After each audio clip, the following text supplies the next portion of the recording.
do as far as dealing with maybe a bad decision, and it wasn't my decision, but it came from the top, and everybody else now is having to deal with this, and maybe it's all of a sudden affecting my people that work for me and negatively, and so I thought, well, if I'm going to have to, fix a problem, then it needs to be my problem that I created. And so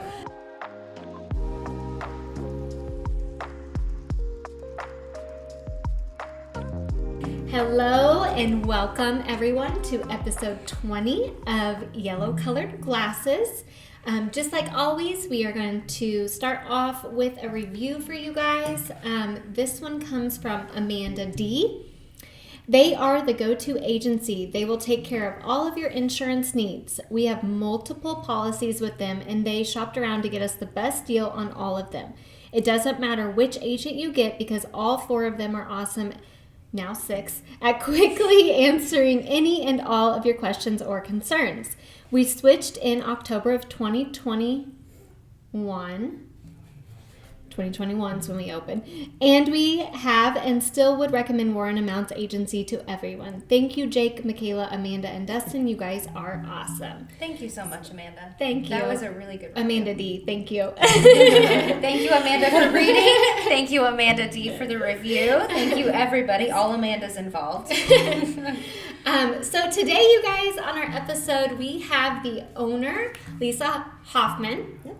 From Willow Boutique, downtown Pleasant Hill.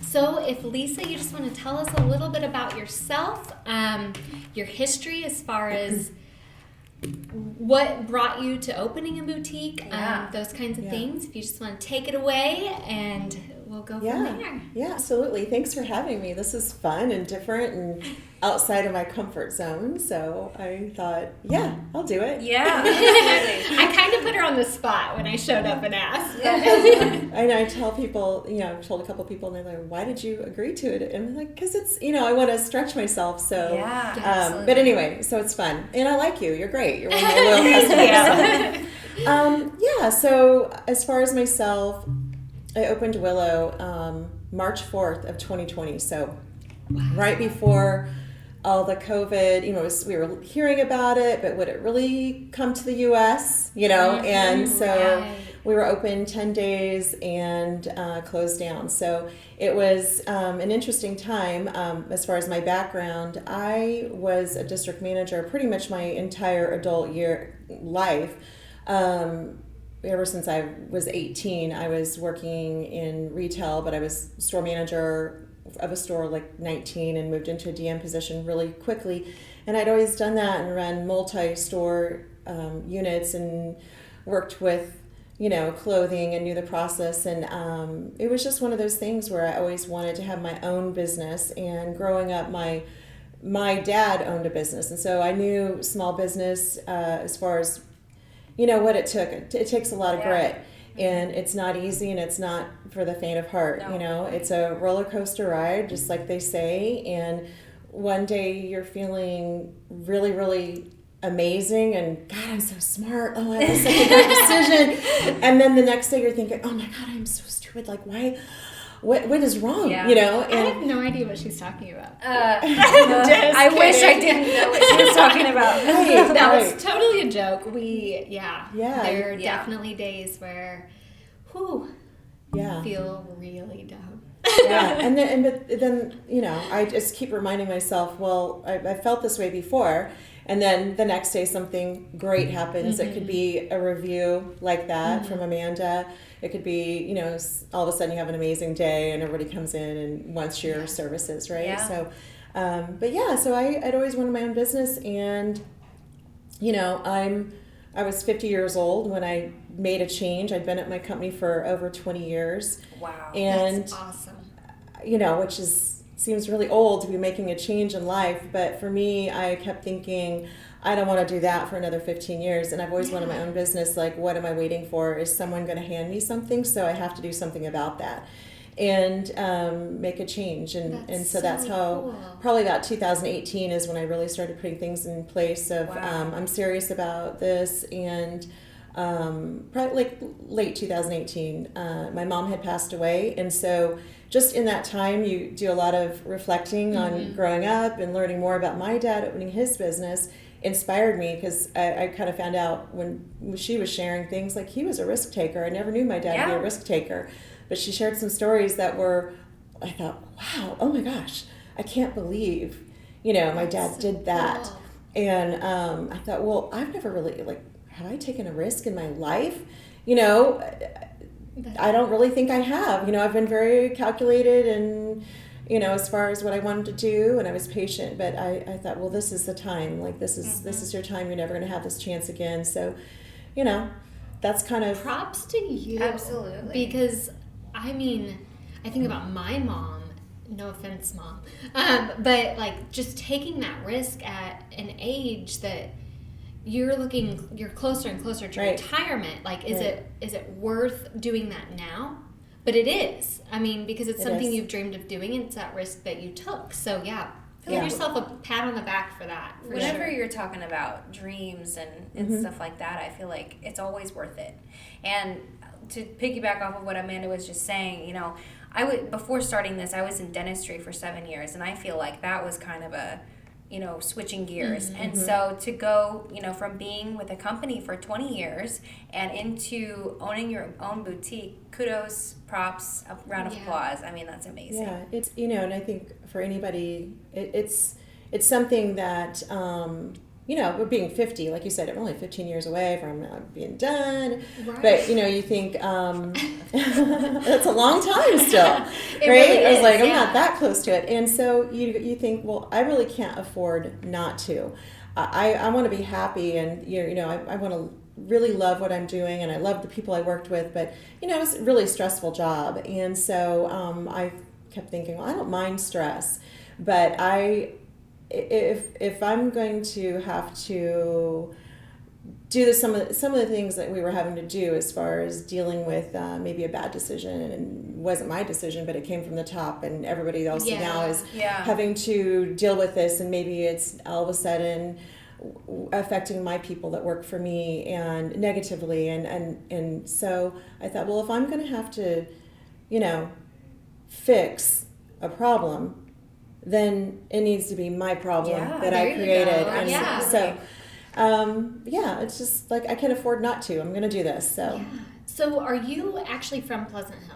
Not. I grew up in Nebraska, but I landed in Kansas City 28 years ago or so. And I've lived in Lee Summit for the last 20 years. Okay. So if you live in Lee Summit, why Pleasant Hill for your business?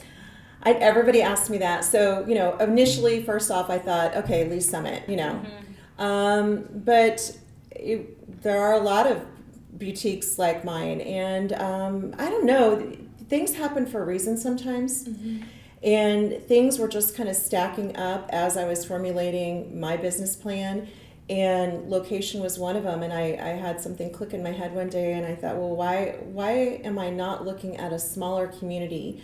Because, I could be maybe one of the first boutiques in a smaller community that's on the rise. Yeah, right. Was my vision, and I like to be a part of something. So a couple neighbors moved to Pleasant Hill, and I'd been here before. My older son was a wrestler, so we'd been here for wrestling tournaments every once in a while. I had driven through the downtown years before, and it just kind of all came back to me I should check out Pleasant Hill again. And one thing led to another. I wanted to buy a place. So Lee Summit was not the place for me. That was going to be rent, and that was not going to fit into what I wanted to do. I wanted to own it, from bricks on up. And, I met people, got out there, met a business owner down there. She gave me a couple names of people that might be selling their buildings, and one thing led to another, and I also saw that, did my research, Pleasant Hill is really growing. Demographic is younger than the average in Missouri, and I thought that fit my profile of what I wanted to do quite nicely. And as far as the downtown Pleasant Hill, I wanted to be in a historic area. And, I had all these things I wanted, and I was I wanted to be in a historic area. And I've lived in Lee Summit. I've seen Lee Summit be nothing, vacant buildings to what it is now, right? Right.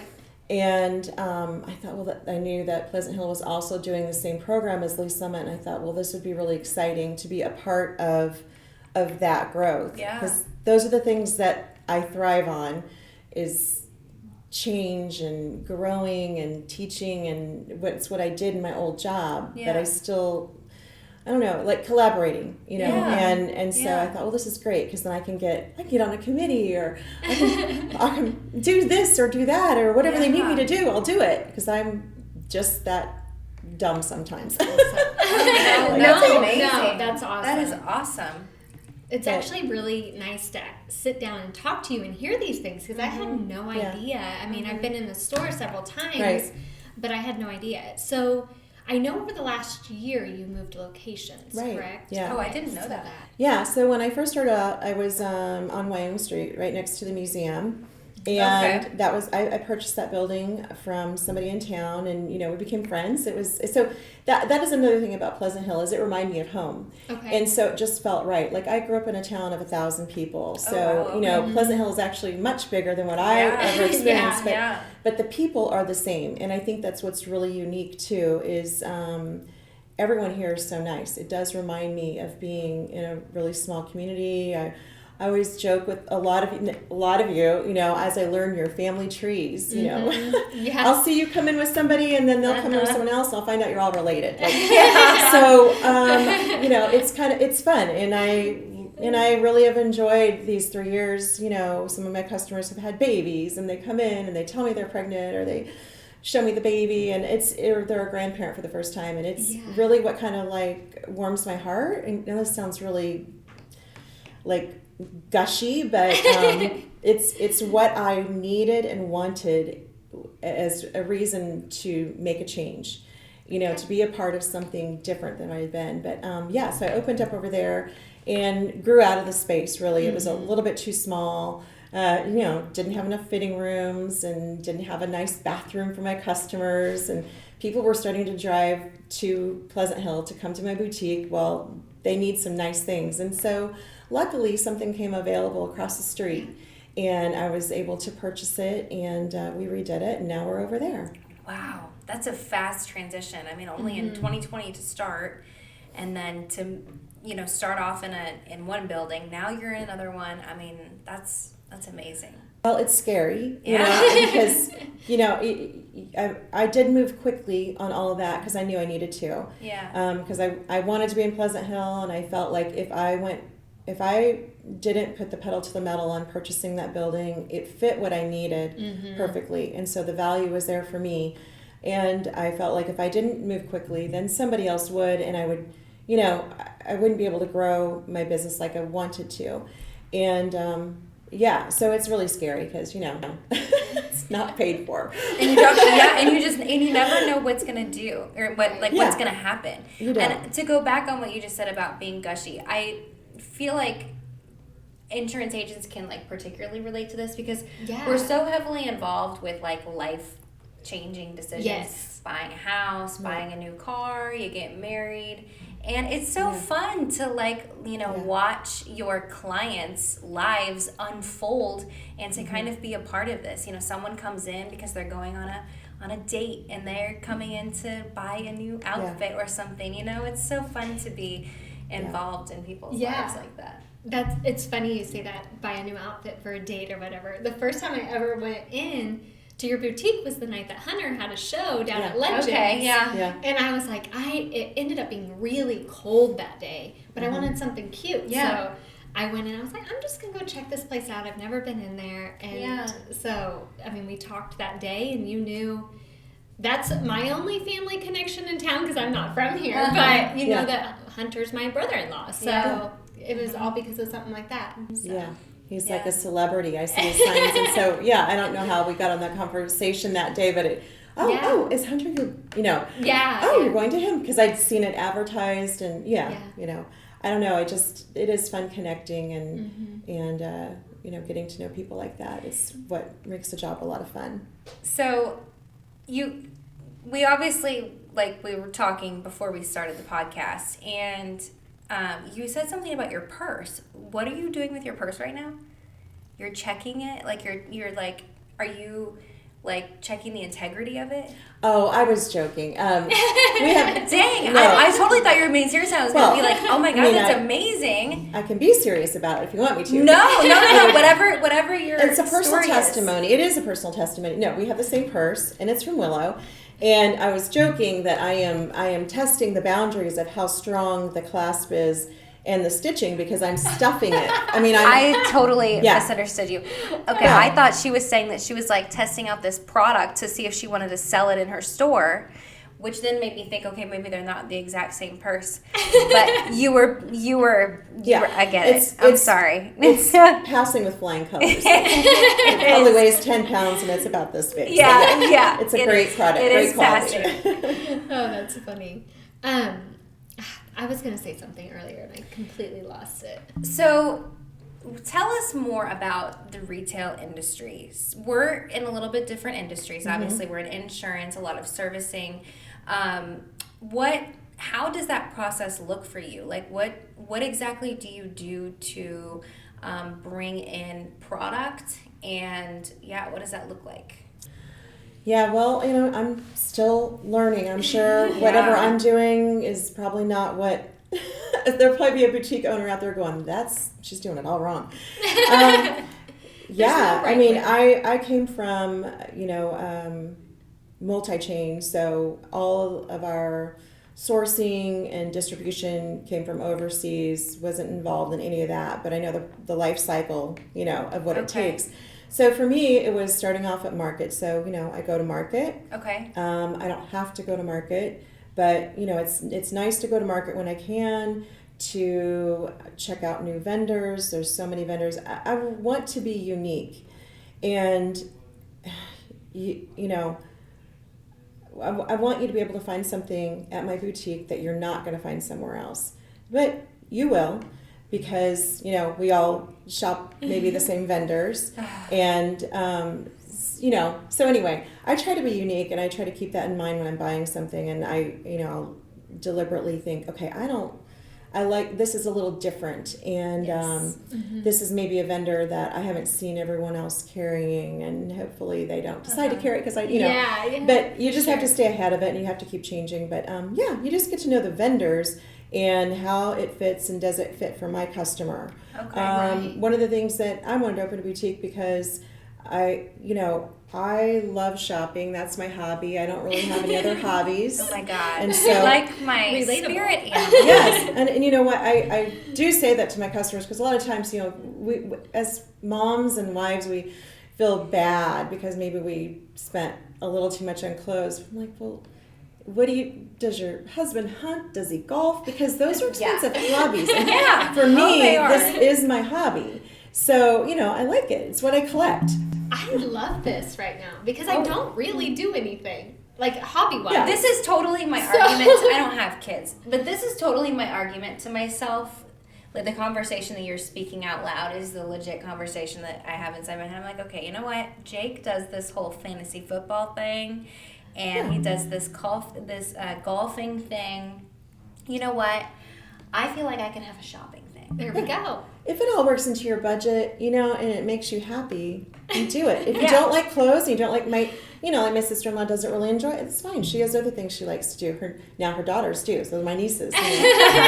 We have a great time together. And she happily, always used to let them go shopping with me because I worked at a children's store, so when they were kids, they got, we had a lot of fun. That's funny. Aunt Lisa worked there, but it's just fun, and I kind of forgot my train of thought, but you got into fashion because you loved shopping. Right, yeah. And I went to school for that. I went to school for fashion merchandising and marketing. Oh, interesting. But as far as the vendors, is just trying to find something that fits. Oh, I know what I was going to say. Because, going to boutiques a lot of times, and you guys wouldn't know because you tiny little figures, so everything looks good. But when you're in double digits, like I am or like the average woman is, it can be discouraging to go to a boutique because things typically run very small, or that's what I would run into if I was going to put a large on. It was really super tight, and I'm like, oh well, I can't, So it was not fun, and I wanted to try to appeal to all sizes, and I carry all sizes. And part of that is learning the vendors, because some vendors will run really big and some will run really small. Yeah. So Yeah. I'm working towards that average size woman to make sure that she can come in and find something in the store. That's So. amazing. For sure. That's so cool.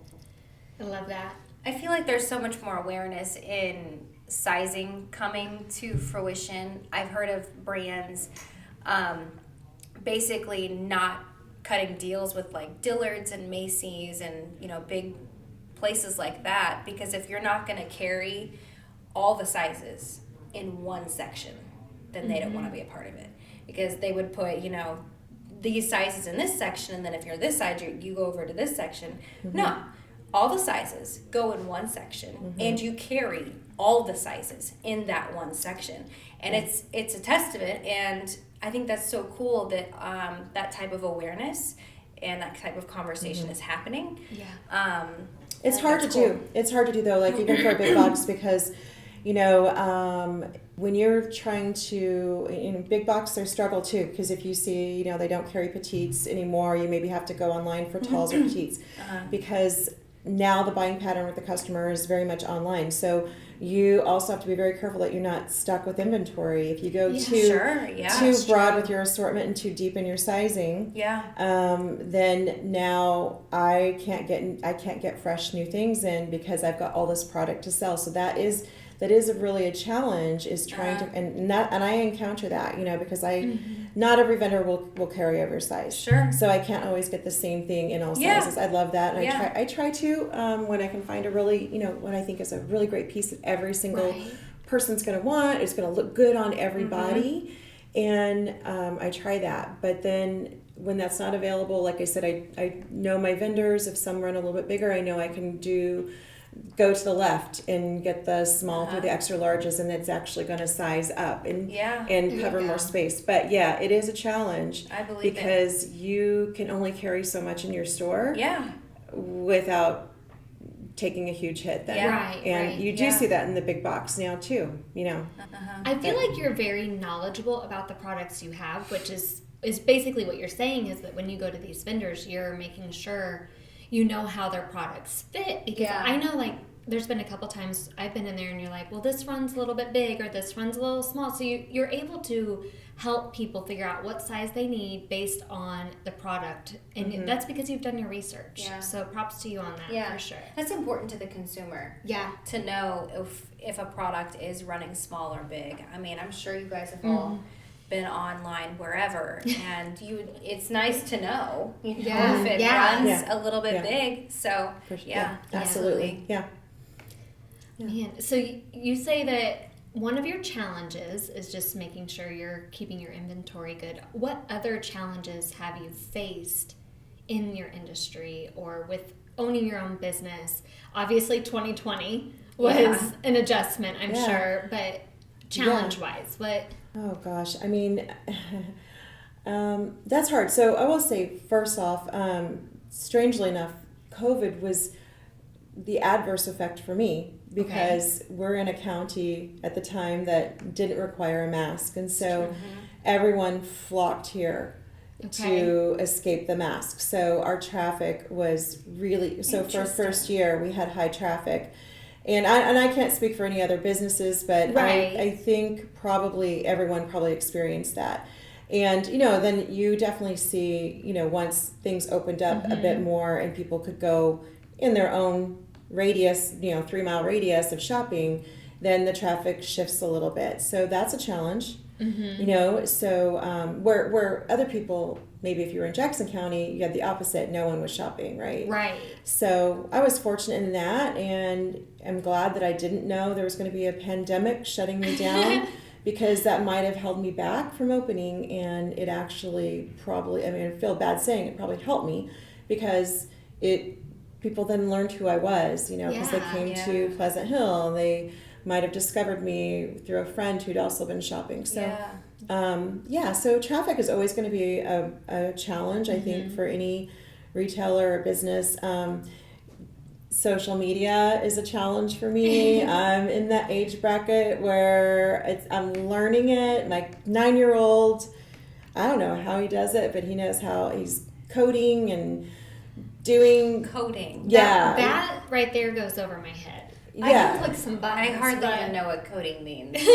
Yeah, and they have all their, they have all their little lingo and games, and so it's fun. I feel like maybe I should just put him in charge of social media because he would be able to handle it. So that's something different, and it's not comfortable for me, like Yeah. coming on, Right. But you have to do it, and it's ever changing. Like we were talking about the algorithms, just Right. things popping up, and all of a Yeah. sudden I'm getting to see more of your podcasts are coming across because we collaborated on something. So Yeah, for Yeah. sure. Yeah. For sure. It's a weird thing to understand, that algorithm. Sometimes we'll do reels and we're like, this is gonna be it.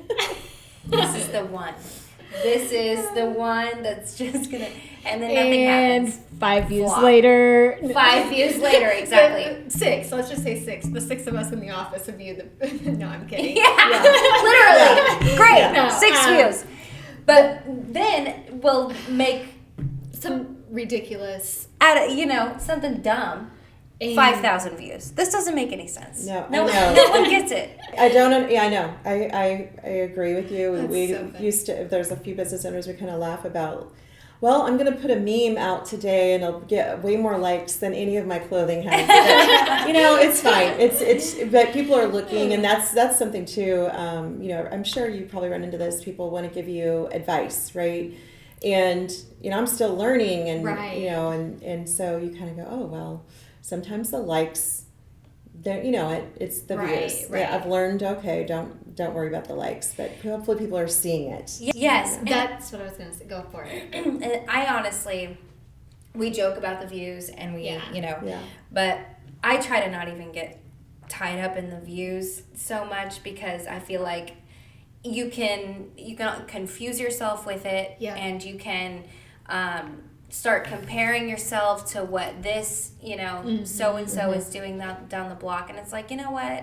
If all 6 of us can shoot the shit and Put ourselves out there. put ourselves out there, Yeah. put our Showing our personalities. Yeah. Worst case scenario, we look like a bunch of hooligans, and we have some memories in our back pocket. I agree. It really is. It's like, when I left my old company, a friend said, they were all giving me they gave a going away party, and they all said nice things and little tidbits. And one really stuck with me because in tough times, I just tell myself, go with your gut. Because she said, Lisa, your gut has never been wrong.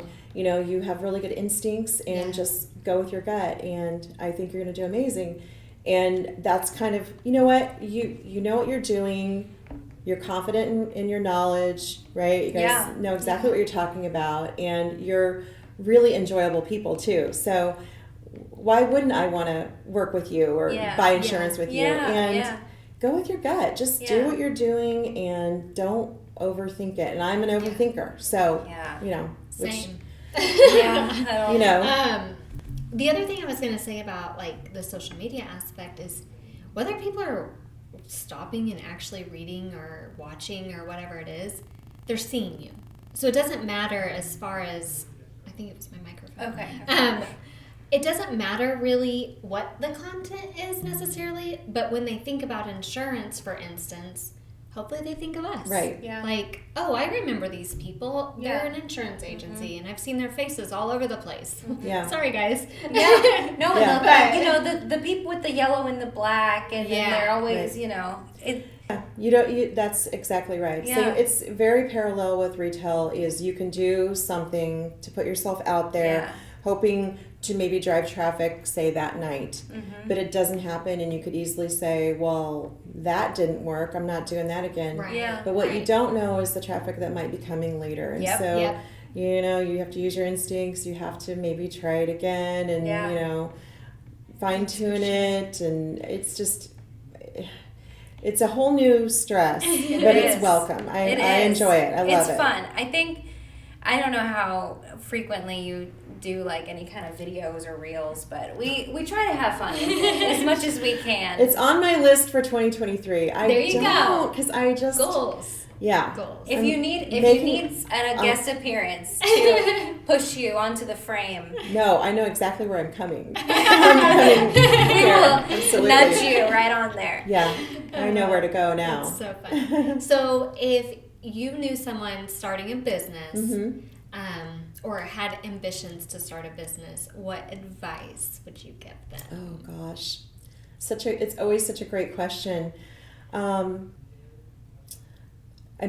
people ask this a lot. So first of all, I would say, I'm sure they've done their research. They have their business plan, but you would be surprised how many people have not even done that. They might see success somewhere and go, I can do that. You've done your business plan, you've done your research, your demographics, and then put the pedal to the metal and do it. Don't wait. You have to move on it because someone else will do your idea. Yep. Yeah. And that's what, honestly, I kept telling myself, like, hurry up, hurry up, hurry up, because someone else is going to do this, and then you are just going to be so mad at yourself. Yeah. And I was with, Lee Summit. I always wanted a boutique, and then here's 1, there's 2, there's 3, there's 4, there's 5. Gosh, darn it, I could have done that, and I just stayed here. Like, why didn't I do that? So do it, because there's always going to be something else that you need to do to be 100% ready. You'll never be 100% ready. It's okay. Just, I was still tagging the first day I was opening. I didn't even have social media, platforms yet. And I didn't know, it's okay. But just go, do it. Yeah. That's so good. You have to just don't do it when you're ready, because you're never going to be ready. You're never going to be ready. It's never going to be perfect, and ever. The longer you wait, if you believe in yourself, then go. Because someone, and it might be you, starts telling you doubtful things. Right. You might be telling yourself, oh, no, this is a bad idea. Or someone else is going to tell you it's a bad idea. If you believe in it, do it. And hurry up. And like I said, someone else will come up with that great idea down the road. I also think, we talked about traffic. That is something too, going into it, just knowing, what my dad did to build his business. You have to go in knowing that you're going to own the results of your business 100%. And you cannot go in thinking that the store across the street or the insurance agency across the street is going to help you get your traffic. Okay. And I mean that in a way that you have to have the mentality to drive your own business. Yeah. Yes, of course you're going to have customers that go into the insurance agency across the street and they happen to see you and they come visit you. That's great. We're sharing traffic. We benefit from each other. But sometimes people are like, well, how's the traffic? Well, how good are you at driving traffic would be what I want to know. Yeah, That's so good. I love that analogy, for sure. There's happy accidents, like you're just saying about people strolling by, but you gotta go and get it. Yeah. You've gotta go and get it. And that's what, like the Lee Summit thing, definitely the pros and cons. Oh, they have traffic, but that doesn't mean that it's my traffic. Right. And the rent is crazy high in Lee Summit. Well, how much would I need to, gross there or net there to make a go of it? And who's to say that I can't drive the same traffic or better in Pleasant Hill? Right. So, you have to be responsible for that. You own your own business. And the great thing is, I'm so lucky, honestly, because I do love downtown Pleasant Hill. And it's very exciting to see these new businesses, the businesses that are already there. So. Yes. We all share kind of the same passion, and it's our livelihood. Everybody down there has to make it work, or they won't have a business. Right. It's not a hobby. That's awesome. Even though it is a hobby. It's probably the lead you to that. I'm really lucky because I'm in a good neighborhood, with really good people. So for sure.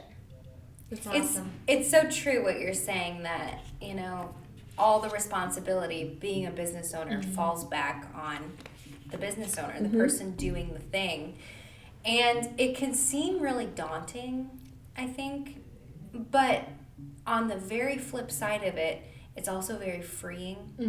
That Absolutely. everything, all of this is within my control. And I don't know. I think it can be daunting and freeing at the same time, kind of depending on which lens you're looking through. Right. So, I want to go back to when you were talking about you just have to go for it. So I don't know that you know probably our story of starting an agency. I'm dying to know. So we were sitting on our couches on a Tuesday night. Well, first it was the Mexican restaurant. The Mexican restaurant was the first place. Okay. The margaritas kicked off the conversation. The margaritas were flowing. At this time, I really don't remember. At this time, she had quit from dental hygiene. Yeah, you're right. I had left education because I was a teacher before this. The guys were doing some consulting work together, and so we're all just sitting there. We were all kind of working for this consulting. You were. Yeah, I was doing like content for them you as were, well. Yeah, so you were doing like a lot of document editing and like graphics, graphic design, that kind of thing. And then I was going to be joining and doing what the guys were doing. So I was kind of like in the training process of doing that. Anyway, sorry. So then we just decided to go to dinner one night. We're like, let's do this. Let's just do it ourselves. Let's just open our own business. So within a couple weeks, it was a done deal. We were doing it. Like there was no looking back. So we started this plan in July, and we were in here and open by September 1st. In that week. That's really fast. I That's know. great. I know. Wait, say the dates again. We started talking about it in June or July. No, I think July is right. July, and then we were open by September 1st. That's honestly kind of wicked. Right. That is unbelievable. I mean, that's such a great story, honestly. I didn't know that. Yeah. I mean, I'm proud of you guys because I can't even imagine the amount of fear going into that, and then just much risk. It was all but household. It's all worth it. Right. So worth it. But it was all household income at once. Yes. So it was like, okay, yeah. we have to drive this bus or it's not going It ain't going anywhere. Yes. So that's to allude on kind of what you meant. Yes. Like you just have to go for yeah. It is absolutely. it is so scary. It is. And fear can paralyze you, but Absolutely. fear can drive you too. 100%. And what you're saying, yes, typically it is so scary because you're probably using your 401k that you just spent 20 years building up to launch this business that hopefully is going to work, or your kid's college fund, and your life savings has gone into it, and it's so scary to think that way, but if you believe in yourself, I mean, you have to do it. If you can't believe in yourself, who do you believe in? That's right. Someday you'd look, I just kept thinking, if I don't do this, I'm going to really be so upset someday. I'm going to look back at myself and think, why didn't I do that? You could have done that. You could have done that. You know enough about this industry. Yeah. You've had a lot of experience in it. You could do that, That's Lisa. So cool. So I just encourage people, Yeah. It's not easy, but it can be so rewarding, and you're probably you're gonna be taking a pay cut. That's for sure. You don't get the same benefits you used to get. You don't get insurance and all that. Well, you do, but whatever. But you're not building someone else's business. Right. You're building an asset for yourself. Yeah. And something that I always ask myself, I'm like, if I envision myself laying on my deathbed, would I, when I'm making decisions, would I regret not having done this thing? Right. Whatever it is. Right. And that's kind of my very morbid way of thinking. I know. It gives me little goosebumps, things like that. It really does. And I couldn't agree more. So one of the other driving factors I kept thinking about was, and you have kids, right? So I kept thinking, listening to my dad. My dad was a partner in a business, and he and his partner decided that they wanted to be sole owners. Okay, so they wrote down with the bid of what they'd buy the other person out for, right? A blind bid. Whoever had the top bid won, the other guy was out. Oh, wow. My dad lost. So he did not have the top bid, so immediately he was out. Wow. And that's what inspired me, because my mom said that he said something like, well, hey, Toots, he was called her Toots. Hey, Toots, it's the first time in my life that I've been unemployed. And they had 2 boys, so I wasn't born yet. And within 2 weeks, kind of like you guys, boom, he had found a new place to open a business and had a business going within 2 weeks. Wow. And I just thought, oh my gosh, not only was he a risk taker and it worked out, but, I know my dad, a hard worker, that's how I grew up. I can do that too. But he left a legacy because, he built something for our family. My brother owns the business now. And I thought, what can I do? I want to inspire my kids. Even though I didn't learn this story until this whole story, I knew part of it until I was, 48 years old. I thought, well, I want my kids to be inspired by me. I want to have a legacy for them, or something that they can go on. And I know, again, it sounds gushy, but I thought, well, I want to show them that you can do what you want to do. You can make a change at 50 years old. You can go a different direction. You can make the decisions yourself, and that it will work out. It'll be okay. Even if I fail, I want them to know that it's going to be okay. And so, and it did. I've got a son that's going to be 21 in February, and he's a little unsure of exactly what he wants to do, but he's been inspired. He sees himself as being a business owner. Because he's seen me in my whole career. Kind of, my district is like running a business, but you're still working for somebody else, right? So he's seen that, and of course the little one. He's going to be a YouTuber, so that won't. Oh my God, I love that. Yeah, he's going to be he's going to be a lot of things, but you know how it is. Famous football player, YouTuber, and a coder. Here we go. He's going to be a coder. Hey, we have to have them. Yeah, We do. Yeah. We need all those things.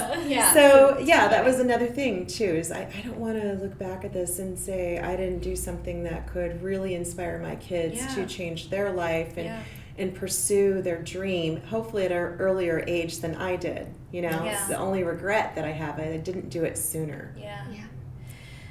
Yeah, I feel like a lot of parents, they will, and I don't have kids, so take this for what it's worth. They want to show their kids that they can do anything, simultaneously showing up to a job that they hate and complain about every single day. So it's kind of an interesting thing that they want to show them something, but they're living a life that completely contradicts the lesson that they're trying to teach. So it's so cool that you have this concept that you want to show them, and you're living it out. Yep. Yeah. Every day you're showing up, and you're showing up for the dream, you're showing up for the desire, and that will speak volumes to them. Yeah. I know. Sometimes I feel like a hippie mom because my older son is very cautious. He's really cautious, and so he doesn't ever do, which is good. I should be glad that he doesn't take risks. But I thought, you need to push him a little bit to do something, to try something. He's a little, this probably should not make he'd be upset if I was saying this probably, but I thought I need to show him, you can go out on the edge a little bit and jump, and it's going to be fine. It's going to be fun. Yeah. Because I want him to do a little bit more of that. But he's so very conservative. Good for you. That's so cool. All right, so Willow Boutique, how can we find you? Social media? Do you have a website, correct? Yep. Okay. Yeah. So so the website is mywillowboutique.com. Okay. We're on Facebook, so Willow Boutique, and then we're on Instagram. It's Willow Boutique _PH. _PH. Yes. Okay. Well, one of the things I did not realize is there are a lot of other Willow Boutiques. But the name meant something for me, so I was like, well, whatever. So tell us about that. What does it mean? Well, I shared with you earlier that my mom was passing away of cancer. She had ovarian cancer, so it was a really, it was quick. And so we were kind of in the midst of that is when I started formulating the idea that, I need to pursue my dream, and life is short. And so I was really struggling with a name for the boutique, and we were going back to Nebraska to it was a year later, to close out her estate with my brothers. My brothers still live back there, and we're just bouncing ideas off the chalkboard, so to speak, like, oh, what about this? What about that? What about Lisa's Boutique? I'm like, no, I don't want my name. I kept saying, I want something pretty. I want like a bird or flower or nature. And we're just driving, and in the middle of this field, we're almost to my mom's, there's this just giant willow tree. And somebody said, how about willow? And I thought, I love that, because that's so pretty. I love that. This is what I wanted for my boutique. The idea of the boutique was I wanted something that would be comfortable, that everybody felt welcome, because I shared with you that, I could go into a boutique and, nothing was going to fit me, and even though that might be the size I wear, but it's not fitting. Yeah. And it didn't make me feel good, and I didn't want that. I wanted a boutique where everybody felt really good about themselves, or could feel good about themselves.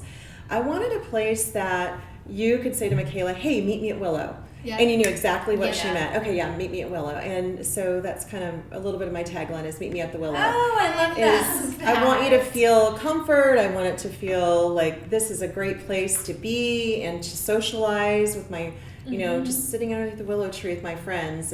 And I do parties, and that's, the parties are great. And that's formulated too, is the idea of bringing you and your friends together, because I know how it is. I am this way, and my friends are this way, is we get busy with life, and you realize I've done everything I do is I do for my kids. And when's the last time I got to hang out with my girlfriends? And some women are great at it.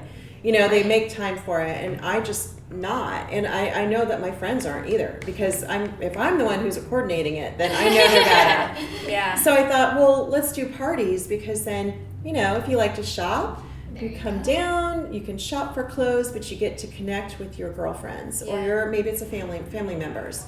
So that was by design, that we offered shopping parties, which worked out great, because, COVID, we were able to do small groups still, and they were able to see each other, a little bit. Wow, that's so And it was cool. private, so, the rest of the public wasn't in. It was these people making a decision to shop. Right.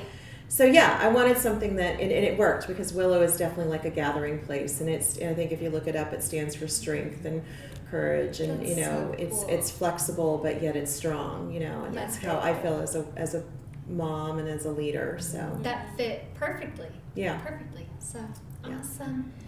Well, we really appreciate you coming on today and joining us, thank you so much and for doing hearing this. the history. Fun. And we thank you for pushing yourself out of your comfort zone. I know that it's so weird to. It is, but I am telling you, I know every day I need to do a reel, I need to do a video.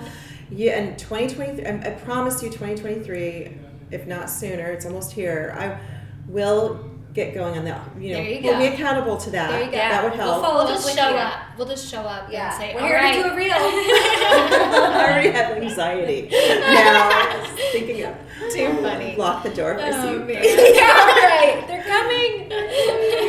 Well, you That's guys funny. are great. You're doing a fantastic job, and I love your story. That is absolutely amazing. Just such a quick turnaround. Yes, So it was. It was I wild. think it's really, really, really nice and supportive of what you're doing with your podcast too, to highlight other businesses. It just shows a lot about your character and who you are as people and as a business. That means a lot. Yeah. So I we love appreciate it. it. We love it so much. Thank you so much. Thank for you, having me Lisa, on. and we will see you guys later. Peace. Bye. Bye.